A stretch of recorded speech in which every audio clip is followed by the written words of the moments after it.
Newcastle 2, Tottenham 2. Absolutely wonderful point at St James's Park under the lights. But my word, guys, if you watch that game for 90 minutes, my condolences, because it was sideways, lump it up, cross to nobody. Thomas Frank, Thomas the Engine, change or you will be gone.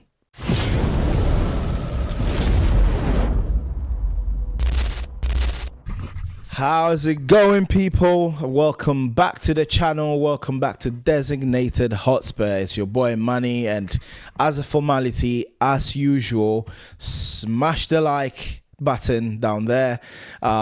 Subscribe if you really like what you're seeing and what you're hearing, and please share with anybody that will listen.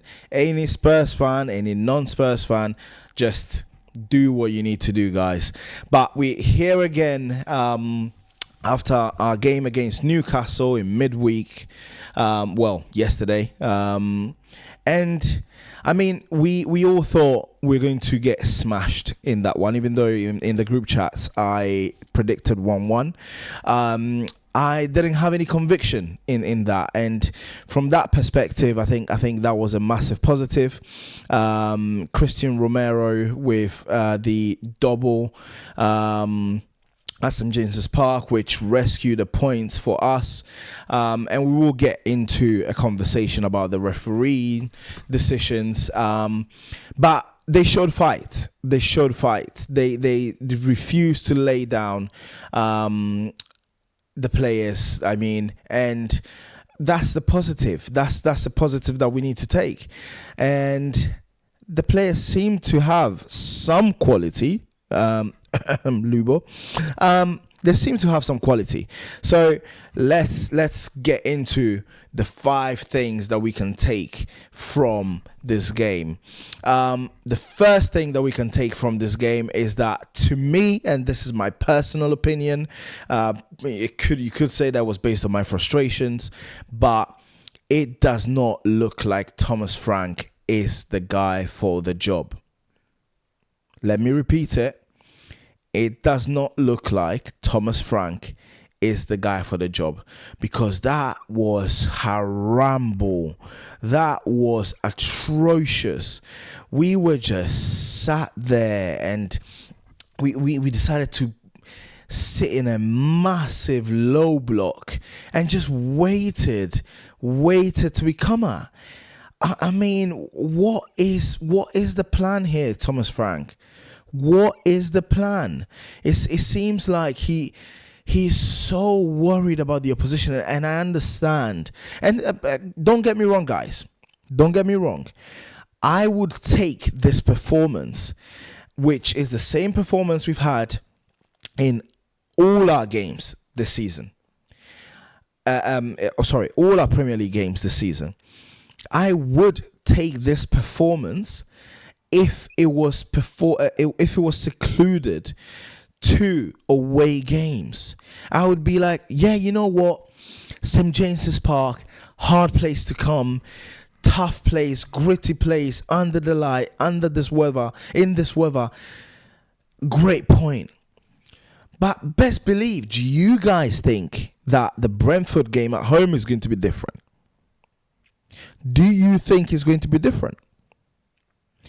So now I've genuinely got to the point where I am imploring Thomas Frank.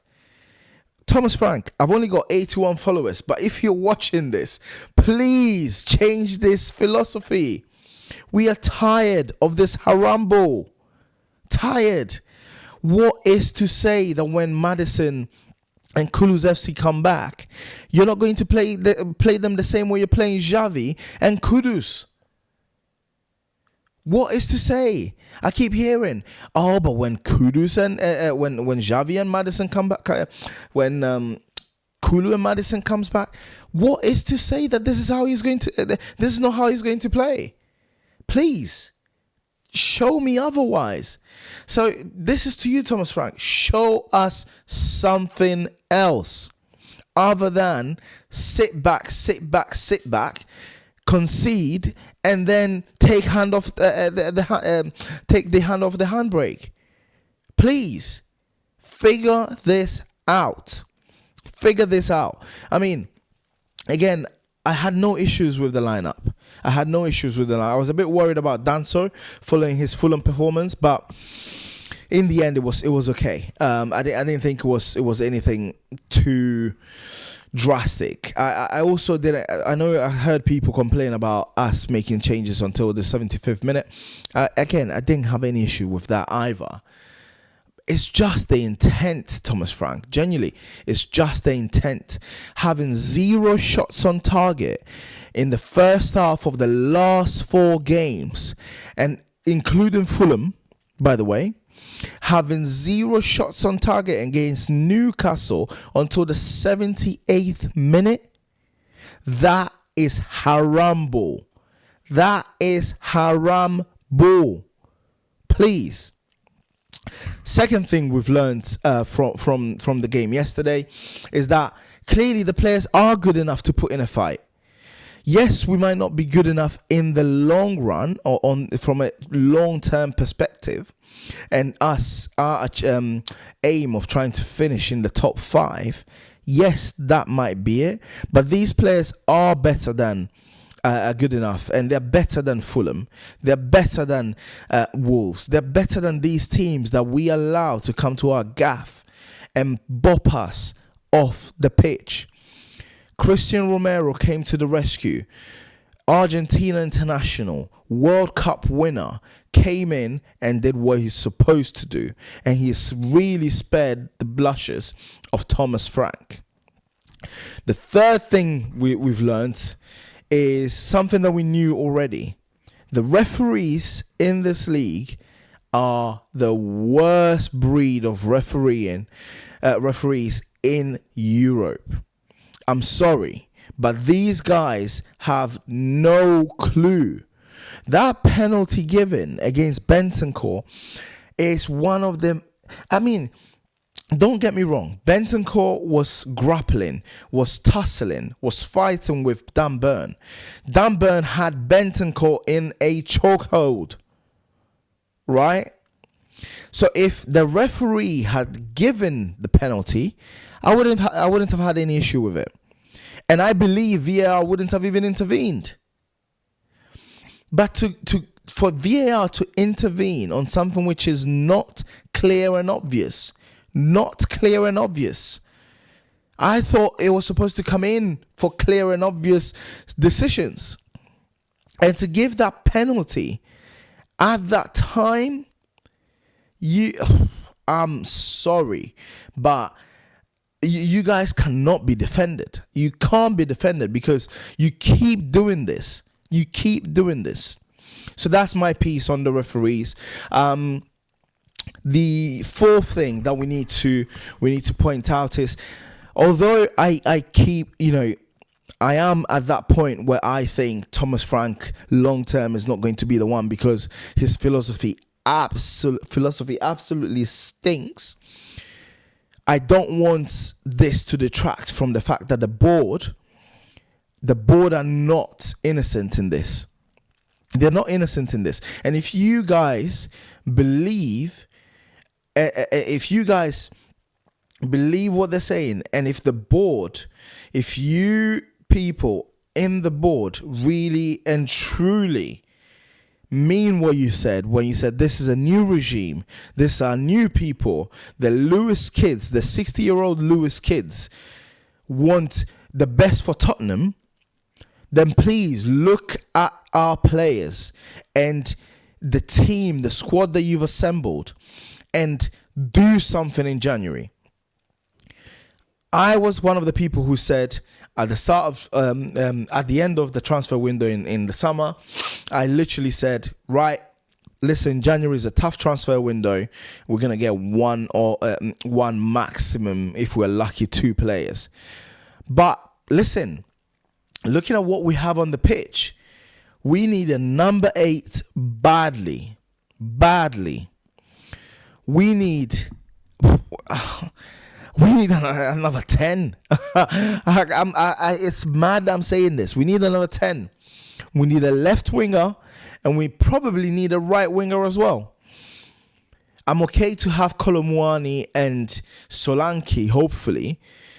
And by the way, Thomas Frank, tell us the truth about Solanke, because this is becoming unbecoming. This is ridiculous that nobody knows where the hell Solanke is gone. But I'm happy to have Solanke, Richie, and Mwani until the end of the season. But we genuinely need about 3 players. We need 3 players. Go out and get, even if, go out and speak to Semenyo. Try and get Semenyo. If you can't get Semenyo, put in a filler about Leao. Do something, right? And if it means you need to throw money at them, throw money at them. I'm sorry. Go and get Joao Gomez from Wolves in that number 8 position. He reminds me so much of Bruno G. Class, absolute class. Go out there and help this manager out. Because I know he's not going to get sacked. Even though I now don't think he's the man for the job because of his philosophy. But go all out and buy some players that any manager can pick up and do something with. So buy some quality. And finally, guys, my last piece is around Xavi Simons. I was in one of the group chats when we found out we're buying Xavi Simons. I said to them, I'm not convinced.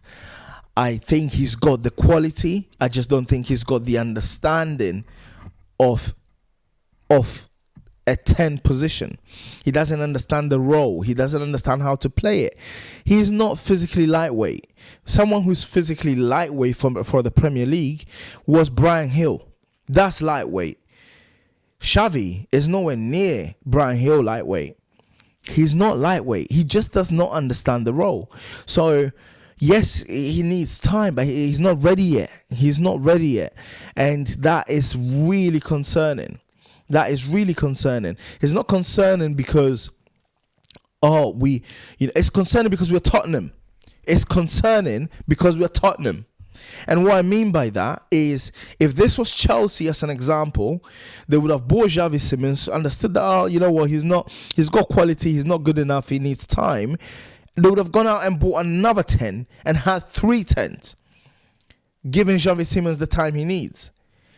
With us, my worry is that now having Xavi Simons and having Maddis coming back, I don't know whether you guys can hear this, dogs, but my concern is that we're just going to stick with the 2. And I was advocating for Maddis to be replaced. You know what I'm trying to say? To be benched and to bring in competition, better competition for him. So I know that Maddis is not the answer because he blows hot and cold. So I'm really worried, guys. I'm really worried. But Thomas Frank, please, if you have anything in you, please, man, please figure this out, because our attacking intent, our attacking passage of play, our passage of play to get ourselves out of a press, they are all atrocious. We've got about 2,000 coaching staff.